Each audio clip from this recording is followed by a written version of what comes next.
Well, it is 2007, if I remember rightly, and a group of friends of long standing, known each other for many years, we were all approaching the 50s. In fact, some of us had already reached that. And so, we were kind of waking up to the fact that some of the things that we might have wanted to do in days gone by and haven't got round to, that if we were going to do them, we'd have to get Ari up. And so we were discussing the possibilities, and one of the things that came up was Wadlopen. Now, what on earth is that?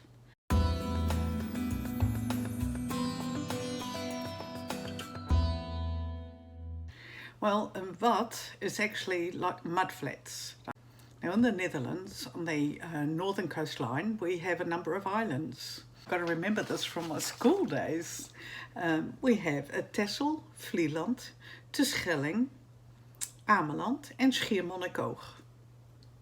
Hard names to say if you're not used to them, but anyway.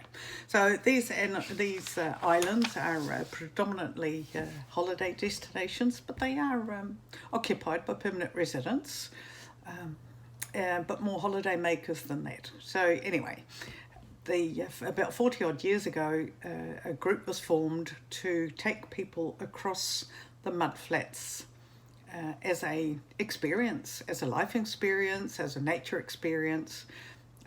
And it's quite unique, and well, it's a sort of a bucket list thing. I don't have a bucket list, but I do also know that this is not an event that happens everywhere, and so we planned to go Wadlopen. Really pleased that we managed to complete this event, because there's no turning back once you start.